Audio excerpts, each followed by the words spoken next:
For a nascent entrepreneur, finding money to prove that their idea has potential certainly represents a challenge. What can be of help at this initial stage of the process? Konstantinos Patinios from N-Chroma explains how everything started. His university in this step was of crucial support. So when you are developing a biotechnology idea, the hardest thing is to find, you need a lot of money and a lot of time to develop that idea. It takes usually from 6 months to 1 year to have a proof of principle, and it requires a lot of money. So for me, it was hard to find money and time, and also you need lab space, you need lab equipment, consumables are expensive. So I took advantage of my studentship, and as a master's student, I created a program at the university, at Wageningen University and Research, where I proposed my idea and they liked it, and we created a thesis about it. So this is how I started with my company. Besides the university's support, however, other opportunities for funds are available to nascent entrepreneurs.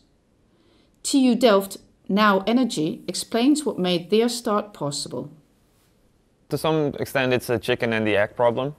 So if you, the things investors want to see, you need money to make those things, and yeah, if you don't have the money, you cannot make it. But I think the Netherlands is a good place for this. So there's a lot of different options and things you can do. Initially, what we did was doing those pilot projects, so really using prototypes and doing tests for them, but asking money from companies to help us in those testing. Also, what we did were a lot of innovation competitions. So there's plenty of international innovation awards and competitions you can join, and they generally have a cash prize. So we did this all over. We won the Accenture Innovation Awards, Startup World Cup in Copenhagen, in Dubai we recently won an innovation award, and you get a cash sum for that as well. So I think if you're an early stage startup, that's definitely something that can help you. And then there's a lot of innovation subsidies. So there's different types for different phases as a startup, but that really can help you to make the next step in development and get to that level where an investor would be interested in investing as well. Is then a strategy helpful to define when to start searching for money and whom to contact? Twente's Wim van Hoeven explains the challenge to make a stepwise strategy. The main challenge for a medical product like this is to bridge the time and before you can actually bring this to the medical market. It takes quite some time and it requires a lot of investment. You need a lot of money to build your products, to show that your products are safe. What our challenge was is to make a stepwise to find out if we could develop this in following a few steps. And it was for us crucial to find customers in a very early phase. That worked really well for us, so it meant we had a stream of income, and that again generated interest from investors in our company. Actually, at the moment we are in the middle of an investment round to further grow our company and also to speed up to bring this to the medical field. What does an investor look at then when deciding whether to fund an innovative idea or not? Snowcomb explains the different types of investors and their expectations. If you talk to an investor and if you need money, then they always need to get some sort of confirmation of the market. So then they would like to know what the business case you're offering to your customers. So it's very important that you've already done that, so you can tell them what the added value is. Because if that doesn't add up, you're definitely out. So make sure that the business case you offer for your customers is really sound, then it needs to be, you need to show them how much money you need in order to achieve your goals. And then you would also like to see some sort of feedback from the market. And depending on which stage you are, that could be either a letter of intent or already an order. But in order to get an order, and you just build your first or second prototype, that's very, very difficult. You most likely get your order way after you received your first VC money. So a letter of intent would help a lot. So, investors bring money to develop an innovative idea.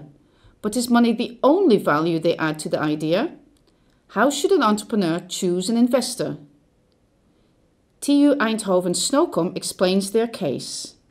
If you invent new equipment, you need to make several prototypes in order to make everything work. And if you then start as a student, you don't have any funding in order to achieve this goal. And I was lucky to get support from a very experienced venture capitalist that helped me raising funds. So he basically joined my team while I was still in college. And he helped me getting the funding there. And that's difficult because you need a lot of funds in order to develop equipment. And it basically is, it takes the most time to find the right funding. It's not making the prototypes and making them work. It's getting the funding there in order to make the prototypes and make the prototypes work. I think I was just very lucky in finding my teammate actually, who was an experienced VC, since he was a friend of a colleague of my father. So at one point my father said, "Okay, we need to visit this guy," and I said, "Okay." And when I saw him, well, we had a natural click, and we decided to work together. To conclude, what advice to give to entrepreneurs in search of money to develop their idea? Ensure gives some useful tips to start and continue the entrepreneurial adventure. So you really have to start when you don't need money. I mean, it's normally takes quite a long time from the initial